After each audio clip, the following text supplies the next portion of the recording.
Significaba un alto cargo entre los recaudadores de impuestos al servicio de los romanos, que en ese tiempo habían invadido Judea, convirtiéndola en una provincia del imperio.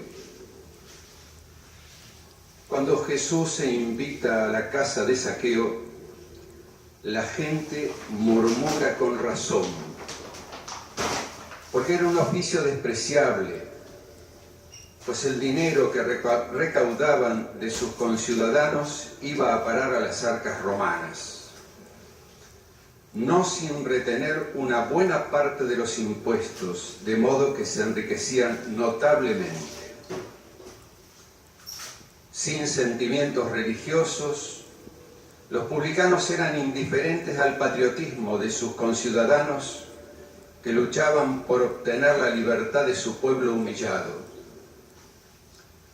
Estas y otras actitudes les valieron el desprecio popular y eran considerados grandes pecadores. Pero todo eso no detuvo al Señor, quien, superando los prejuicios humanos, fue en busca del hombre. Jesús entra en la casa del publicano porque allí hay algo que salvar.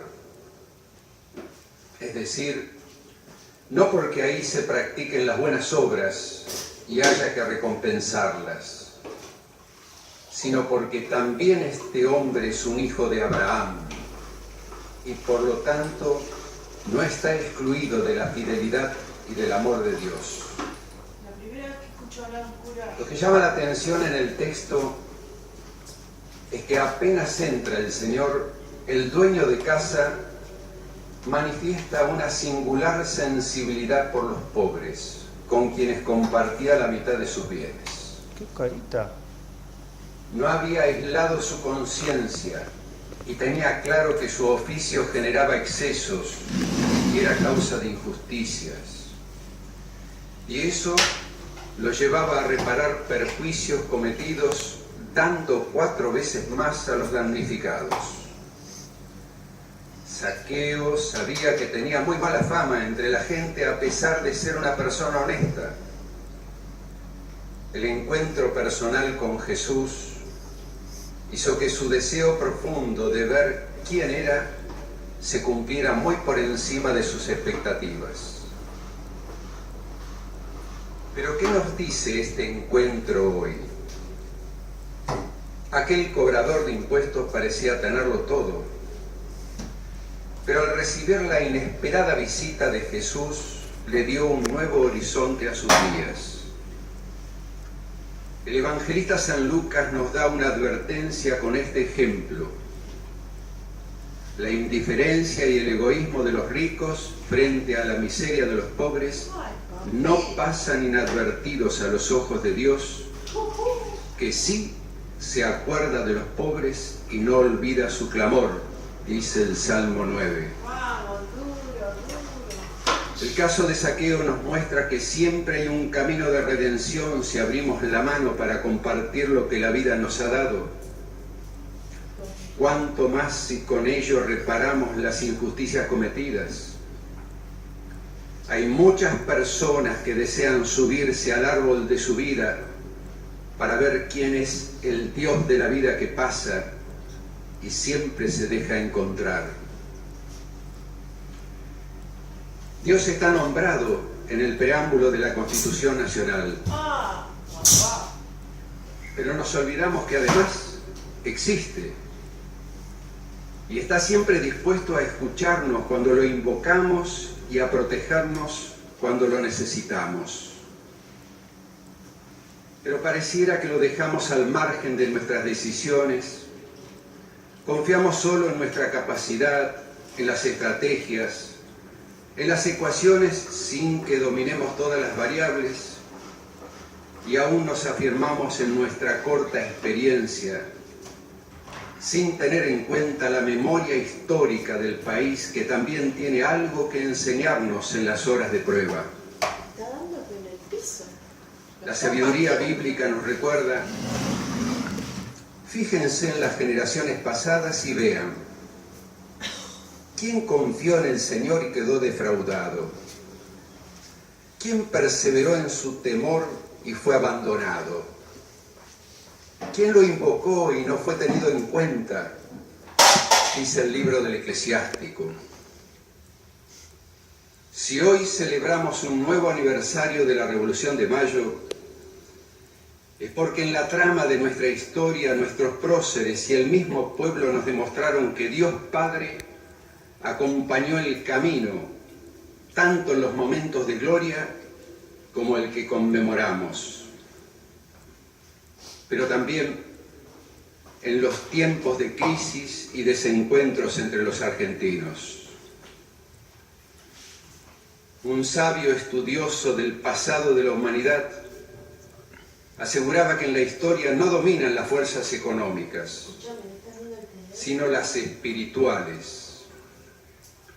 Y yo humildemente adhiero a ese pensamiento. De no ser así, nos costará mucho explicar cómo, durante más de 200 años, nuestro pueblo atravesó con paciencia y virtud laboriosa los momentos oscuros, viviendo, conviviendo y no pocas veces sobreviviendo a sostenidos periodos de confusión, a la carencia de medios básicos y al flagelo de la desocupación, dando lugar a los inhumanos y humillantes rostros de la indigencia, paradójicamente en una tierra rica en recursos naturales. Este pueblo que todo lo toleró sin perder la esperanza de un mañana mejor, confiando en una justicia distributiva largamente esperada. Su lección nos alienta a pensar que nuestra nación siempre tiene destino. Nuestra historia nos enseña que hay un Dios de la vida que nos acompaña en el camino y no abandona.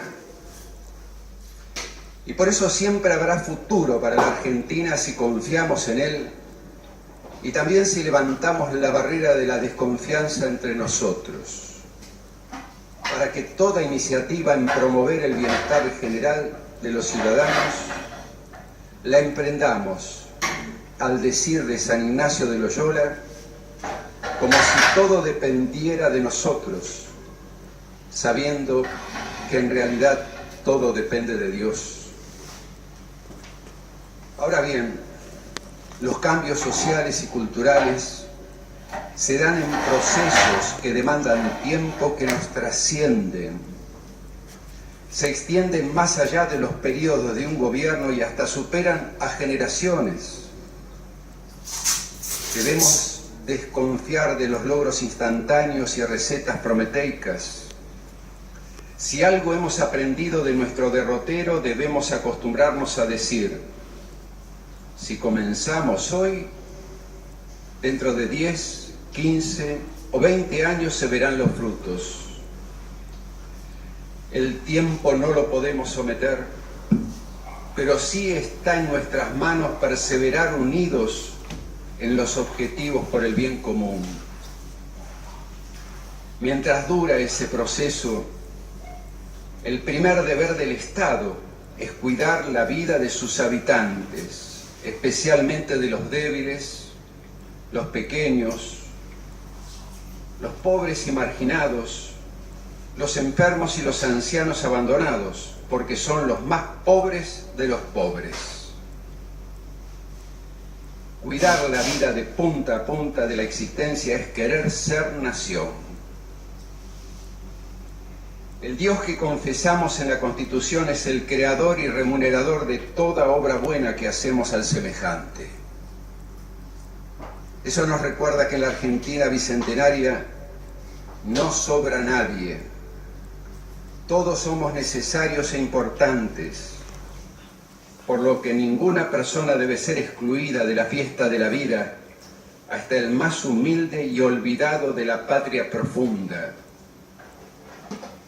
El magisterio del Papa Francisco, del cual soy indigno sucesor en esta cátedra, nos anima a que la defensa del inocente que no ha nacido, por ejemplo, debe ser clara, firme y apasionada. porque allí está en juego la dignidad de la vida humana, siempre sagrada, y lo exige el amor a cada persona más allá de su desarrollo. Pero igualmente sagrada es la vida de los pobres que ya han nacido, que se debaten en la miseria, el abandono, la postergación, la trata de personas, la eutanasia encubierta en los enfermos y ancianos, privados de atención, las nuevas formas de esclavitud y en toda forma de descarte. Hasta ahí la cita del Papa. Honrando los gestos de grandeza de los padres de la patria, a quien hoy tenemos en la memoria agradecida.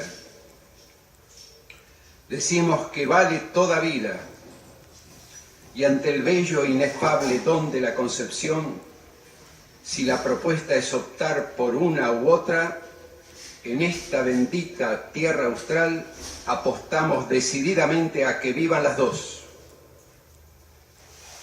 Para Dios no hay excluidos. Padre bueno, Padre nuestro, Padre de todos, te damos gracias porque en los 208 años de nuestro camino como nación